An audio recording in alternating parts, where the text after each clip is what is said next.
I've spent a lot of time in patch 4, and I'm going to go through all the major improvements. The update can be split into 7 main categories. But initially, I couldn't get the game working. My hands were just stuck in front of me. Grease Scotsman was kind enough to reach out to me. I deleted my Steam controllers and reinstalled Steam VR. This managed to fix the problem. Now, onto the first category, the player. BoneLab is known for being clunky, and right away the player feels much better. Walking around feels smoother, as well as interacting with objects. They added a bunch more body parts to the rig. You now have a twisting neck, and your bones and thighs are now able to move more. To be honest, I didn't really notice a difference, but I'll take their word for it. Crouching movement feels much better. Movement is still an extremely janky mess. I'd say it's maybe 5% better. One of the biggest problems is you have almost no control of your lower body. It just gets stuck on everything, and climbing is just so rough. It feels like you have sticks as arms and then a giant weight dangling underneath you moving around. I'm not sure what the solution is to this, and full physics bodies are really cool, but there has to be a better way to do it. Maybe if the world no-clip through your body, but objects don't. It's very frustrating. You're less prone to being moved around by other objects and NPCs. The player feels much more centered to the ground. Apparently they are preparing to make NPC body parts more separable, and all these under the hood changes will help with that. The slow avatars have been tweaked to move much faster. A sound effect for sliding your hands.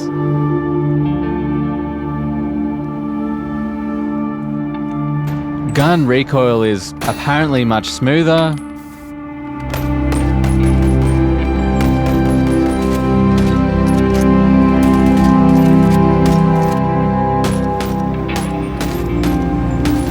Gripping objects has been cleaned up. I didn't really notice, but there you go. And number 2, there's a new SDK, and dynamic spawning in preview meshes means it's much easier to add items and pallets to your Unity maps. You can now also just download mods directly from mod.io, which is incredible, and it feels much smoother.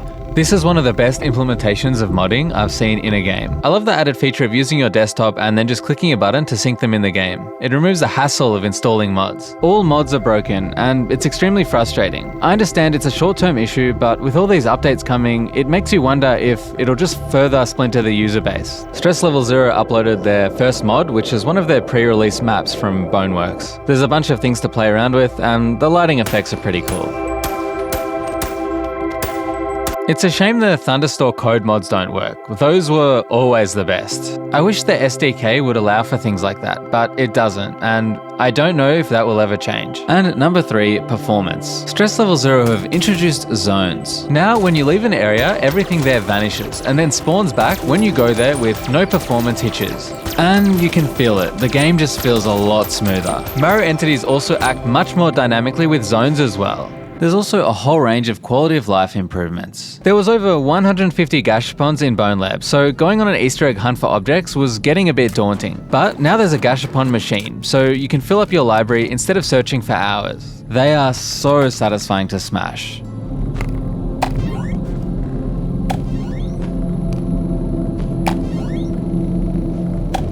The spawn gun UI has been reworked, so it's easier to sort objects. That said, I still find it so annoying.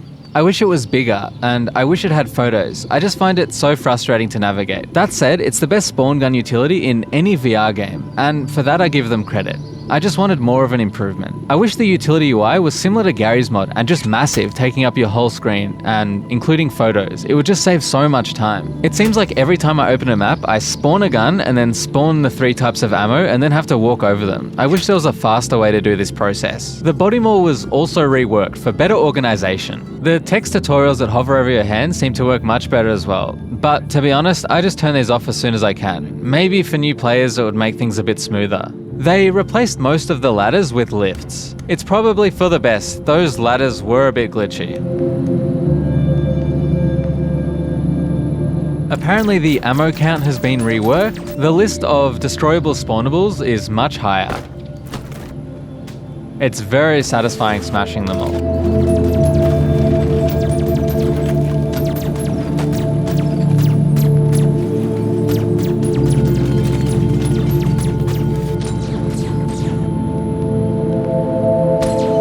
I don't know what they've done to the shaders and lighting, but it looks amazing. It's especially noticeable on the quest. The lighting just glows on your body. There's been a lot of improvements to different levels. Bone Lab's campaign was a bit confusing when it was released, and to address this, there's now arrows and labels making it much clearer to get through. Some maps have even been reworked. Descent's gone through some visual changes. There's now a wind tunnel, and you can see all these containers in the main area. Apparently, Long Run's puzzle section is much better.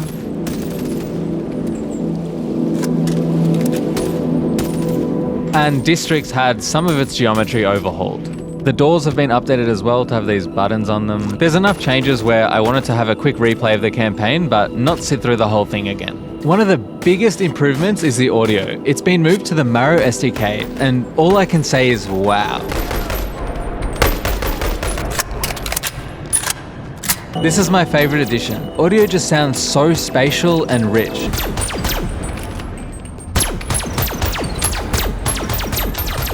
The balancing is just on point. I love it. Apparently there's been a lot of improvements to the Omni's navigation. To be honest, they're still just dumb as rocks. I set up a pathfinding maze and it missed an enemy pretty quickly. When he kills the enemies, they cull much faster.